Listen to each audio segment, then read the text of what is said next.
Hello students, welcome to Standard 11. Let's enter grade 1. कि असफलता एक चुनौती है, इसे स्वीकार करो। असफलता एक चुनौती है, इसे स्वीकार करो। क्या कमी रह गई देखो और सुधार करो। जब तक न सफल हो नींद चैन को त्यागो तुम। जब तक न सफल हो नींद चैन को त्यागो तुम। संघर्ष का मैदान छोड़कर मत भागो तुम। कुछ किए बिना ही जय जयकार नहीं होती। कोशिश करने वालों की कभी हार नहीं। Read 1. The Journey of My Life From Earth to Everest. Aruna Sinha was a national level volleyball player. When she was traveling on a train, some thugs tried to snatch her golden chain. She fought back but was thrown out of the speeding train and lost her left leg. This happened when she was 24. However, this accident never affected her spirit. At All India Institute of Medical Science, Delhi, an artificial leg was fitted. A year later, she was restrained as a mountaineer and became the first female with an artificial leg to scale Mount Everest. This is her unforgettable story of hope, courage, and inspiration. Let us read 4 scenes of her life, narrated in her own words. Scene 1. I had started dozing. My eyes were closed, but mind was awake. I remember someone saying that Bareilly would come after some time. I was in deep thought when I felt a hand tugging at my gold chain. A girl's sixth sense is always her best companion. I instinctively opened my eyes and saw 4 or 5 young men around me. The drunken looks and behavior gave me an inkling of their intention.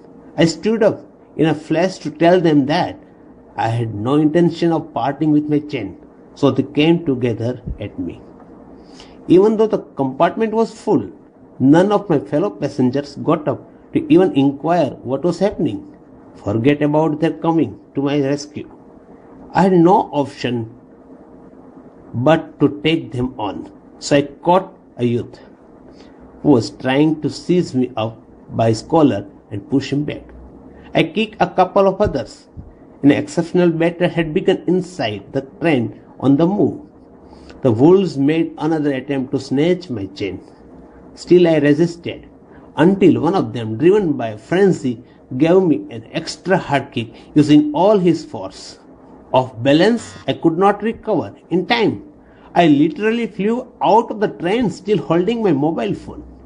I was mid-air when I flew right into another train moving on the next track. My body hit the moving speed and rebounded to my body. This ping pong must have continued for several seconds before gravitational force pulled me down. Despite my efforts, my left leg fell under me. Gata! That was the sound of my leg getting chopped. There was no one to hear my intense scream. I lay motionless for a while, watching the red taillight of the train until it dimmed and faded into darkness. Then I fainted. Scene 2. I was admitted to AIIMS, Delhi. On the intervention of the Prime Minister, the Union government would bear the entire cost of my treatment. Soon AIIMS began issuing daily medical bulletin on my status. I was told that young people, auto drivers and roadside vendors were carrying out candle march to galvanize support for me and to pray for my recovery. With the help of the best and the latest technology, gradually I started responding to the treatment. One morning, my brother-in-law, my sister Lakshmi's husband, Sahib, suddenly asked me, Everest Chadogi? He had just read an interesting piece of information in the newspaper. No female amputee had ever scaled Everest. I wasn't amused. I have lost a leg and you are talking of Mount Everest? I started talking to myself. If I could take a shot at Everest and succeeded, I would become the first female amputee to hold that record. I thought about it for some time and then I conveyed to Sahib my willingness to take up the challenge. ठीक है, हम करेंगे, I said. I now had something to look forward to, a mission, a goal, a reason to dream. It was not going to be easy, but throughout my life, nothing had come easy. I felt like I was born again. Then I started waiting for my artificial limb to arrive. When it finally arrived, I was overjoyed. The artificial leg was really something beautiful. The artificial leg felt almost like my real leg. I could hardly feel the difference. I started falling in love with this stranger whom I was wedded for life. I had set my eyes on a mountain and needed to prepare myself with the help of this stranger. Scene third. On 20th February 2012, almost a year after I was pushed out of the train, I set out for the training institute set by Bachendri Pal near Uttarkashi. I called up Bachendri Pal to tell her that we had reached Uttarkashi. She was surprised at how quickly I had reached.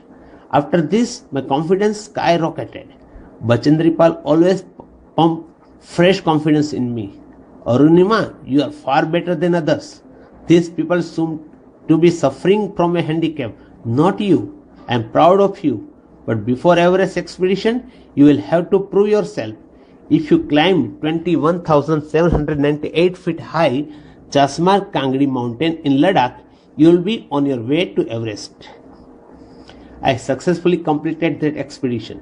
By the time we reached the base camp situated at 18,000 feet, 16 of the 19 members of the team had retired. Bachendri Pal greeted me at the base camp. Mary Sherni, she said, and took me in her warm embrace. In the evening, Bachendri Pal announced that I was finally ready for Everest. She also assured me that she would talk to the officials at Tata Steel for sponsoring my Everest dream. Scene fourth. I arrived at Everest Base Camp on 11th April 2013. Exactly 2 years had passed since I was thrown out of the moving train. At the camp, nobody seemed to know that I had an artificial leg. One day, while returning, my left leg got wet with snow because I had slipped a couple of times on the slippery surface. Next morning, I left the artificial leg out in the sun to dry. At that time, some foreigner realized that I had only one leg. After that, my TRP soared. In my final expedition to Sagarmatha, head of the sea, the local name for the peak of Everest, Nima Kancha was my mountain guide. He was a nice and helpful Nepalese man who used to scold me at times when upset. The last trek to the peak of Everest began. It was a very dangerous narrow path. I slipped and fell once. Even my oxygen was running out. I was struggling with my paining leg. My Sherpa said I must quit, but I knew that there was no going back. I pushed forwarded through my Sherpa, kept insisting that I should return. I have enough oxygen to reach the summit and hoist the country's flag. What happens afterward doesn't matter anymore. I told Nima Kancha firmly, remember, none can defeat you until you concede. Yes, occasional failure will test you, but keep trying. Some doors of opportunity will certainly open. Then I could see him following me even as I continued to drag myself to the top. The drag-walk track continued till it finally happened. The top is a small 20-inch by 20-inch ice table. I saw several flags of various countries fluttering proudly. I had lived this moment so many times in my mind that I did not have to be told that finally I had arrived. At 10:55 a.m. on 21st May 2013, I was on the top of the world. I felt like dancing, crying and laughing at the same time. My mind was a kaleidoscope of emotions. Everyone has a reason to be alive. Maybe this was mine. I held my flag and raised both my hands high up to register my country's record.